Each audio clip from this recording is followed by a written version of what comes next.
BA part second हमारे हिंदी में चल रहे थे छंद। छंद पर हमने खूब बात की पहले।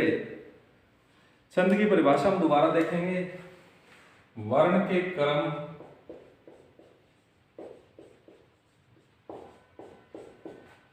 मात्राओं की गणना,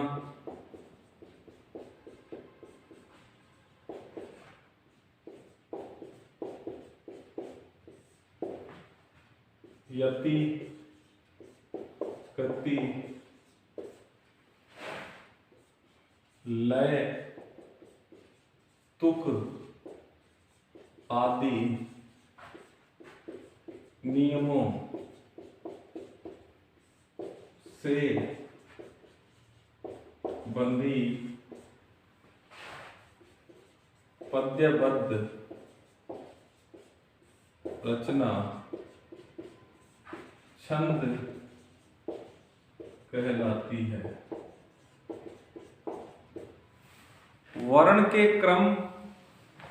के क्रम, मात्रा और गणना, यति, गति, लय, तुक आदि नियमों से बंधी पद्यबद्ध रचना छंद कहलाती है। छंद कहलाती है। अब देखिए, इसके अंदर वर्ण शब्द है, मात्रा है, यति है, गति है, लय है, तुक है, इनसे बंधी हुई रचना छंद कहलाती है। तो हम एक एक शब्द को लेंगे कि वर्ण किसे कहते हैं। वर्ण किसे कहते हैं?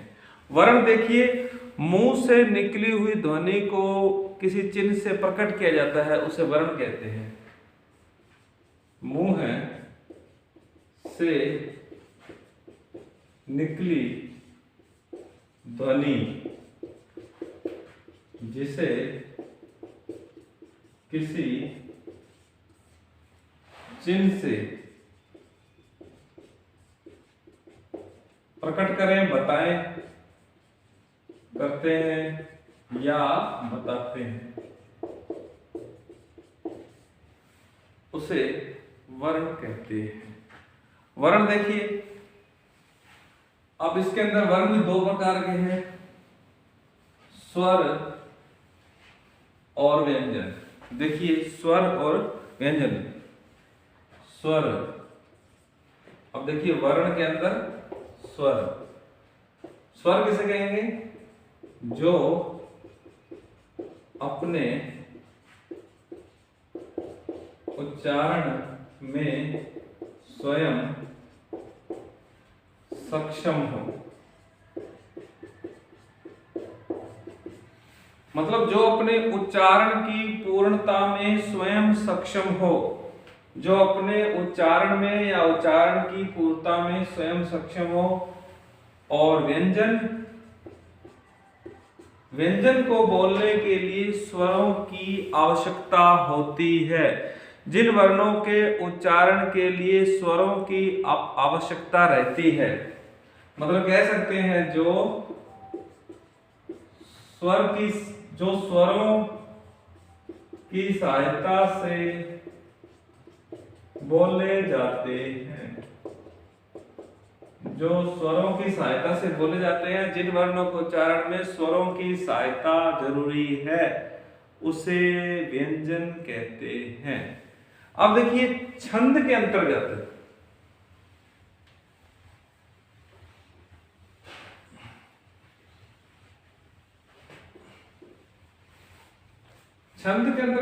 एक तो होते हैं ह्रस्व स्वर, इसे कहते हैं लघु स्वर। एक होते हैं दीर्घ स्वर, ह्रस्व स्वर और दीर्घ स्वर। दीर्घ को कह सकते हैं गुरु, ह्रस्व और गुरु। देखिए, ए, ई, उ और री, ये तो कहलाएंगे लघु या ह्रस्व। दीर्घ या गुरु होते हैं बाकी बचे हुए आ, ई, ए, आई, ओ, औ, उ, ए, ई, उ, री, ये चार तो गए लघु स्वर। बाकी सभी आ, ई, ए, आई, ओ, औ, उ, ये हो गए दीर्घ या गुरु स्वर। देखिए छंद के अंतर्गत मात्रा जो गिनी जाती है वो केवल स्वर की गिनी जाती है, केवल स्वर की मानी जाती है। व्यंजन की नहीं, व्यंजन की नहीं। तो अब हम नया टॉपिक लेते हैं कि मात्रा किसे कहते हैं। मात्रा किसे कहते हैं, देखिए उच्चारण में लगने वाले समय को मात्रा कहते हैं। उच्चारण में लगने वाले समय को क्या कहते हैं, मात्रा। तो छंद में केवल स्वर की मात्रा गिनी जाती है, व्यंजन की नहीं गिनी जाती है। तो उच्चारण में लगने वाले समय को क्या कहते हैं, मात्रा कहते हैं। जैसे मैं शब्द लिख रहा हूं एक इधर, तो देखिए छंद में जो लघु स्वर होते हैं इनको इस तरह खड़ी पाई से दिखाया जाता है और दीर्घ स्वर को इस तरह उकार के रूप में दिखाया जाता है। तो देखिए जैसे मैं शब्द लिख रहा हूं ज्योत्सना। अब देखिए यदि मैं इस शब्द को तोड़ूं तो ज प्लस य प्लस ओ प्लस त प्लस स प्लस न प्लस आ। अब देखिए मैंने यहां लिखा है कि छंद में मात्रा केवल स्वर की मानी जाती है। तो स्वर यहां दो हैं, ओ और आ। तो हम देख सकते हैं ओ और आ दीर्घ स्वर हैं, गुरु स्वर हैं।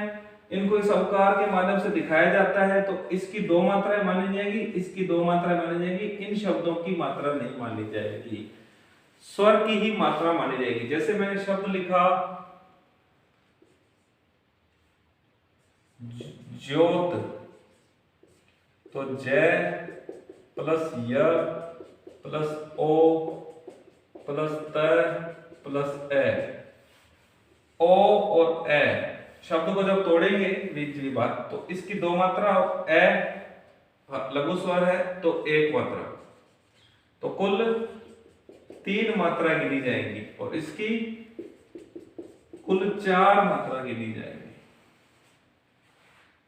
इस तरह हम देख सकते हैं कि छंद में मात्रा केवल स्वर की मानी जाती है। अब यहां एक बात और,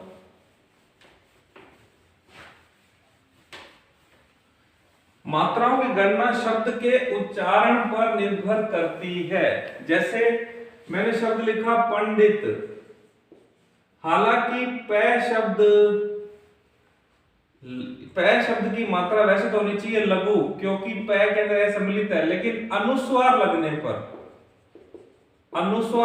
पर मतलब जहां पर अनुस्वार आ जाए ना, वहां पर दुगनी मात्रा होगी, दीर्घ स्वर माना जाएगा। संयुक्ताक्षर होने पर मान लीजिए पंडित शब्द लिख दिया, तो इससे पूर्व पढ़ने पर जोर पड़ रहा है, इसलिए यहां पर दो मात्राएं मानी जाएगी पै की। विसर्ग आने पर मान लीजिए मैंने शब्द लिखा दुख, हालांकि ये छोटा ऊ लघु है, लेकिन विसर्ग से पूर्व पढ़ने पर इसकी दुगनी मात्रा मानी जाएगी। यानी संयुक्ताक्षर में, अनुस्वार में और विसर्ग में लघु होने पर भी दीर्घ मात्रा मानी जाएगी। जैसे मैंने शब्द पर लिखा था सत्य, अब आधे अक्षर से पूर्व स लघु होने पर भी स को पढ़ने में दुगना समय लग रहा है, इसलिए यहां पर इसकी दो मात्राएं मानी जाएंगी। मैंने लिखा दुख, तो विसर्ग से पूर्व लघु होने पर भी दो मात्राएं मानी जाएंगी। मैंने लिखा कंस, तो कै के ऊपर अनुस्वार लग गया, पढ़ने में दुगना समय लग रहा है, इसलिए इसकी 2 मात्राएं मानी जाएगी। यदि मैं कंस की जगह लिख दूं कस, तो सिंगल सिंगल एक एक मात्रा मानी जाएगी। यदि मैं दुख को लिख दूं दुख है, तो सिंगल सिंगल 2 मात्राएं मानी जाएगी। यदि मैं लिख दूं स य, तो इसकी सिंगल सिंगल मात्रा एक एक मात्रा मानी जाएगी। लेकिन यदि चंद्र बिंदु आ जाए, हंसना, चंद्र बिंदु आने पर एक ही मात्रा गिनी जाएगी। शब्द के उच्चारण पर निर्भर करता है। जैसे मैंने शब्द लिख दिया तुम्हारा, तुम्हारा शब्द में आधे संयुक्त अक्षर में आधे से पूर्व, मैंने अभी बताया था आधे से पूर्व दुगनी मात्रा होती है, लेकिन तुम्हारा शब्द पढ़ने पर शब्द पर जोर नहीं पड़ रहा है, तुम्हारा का उच्चारण सिंगल की तरह हो रहा है, इसलिए यहां एक मात्रा गिनी जाएगी। मतलब छंदों में मात्रा उच्चारण पर निर्भर करती है, लेकिन मुख्य रूप से यही रूल, यही नियम यहां पर लागू होते हैं। तो आज हमने किया वर्ण, स्वर और मात्रा। कल हम करेंगे गण। धन्यवाद।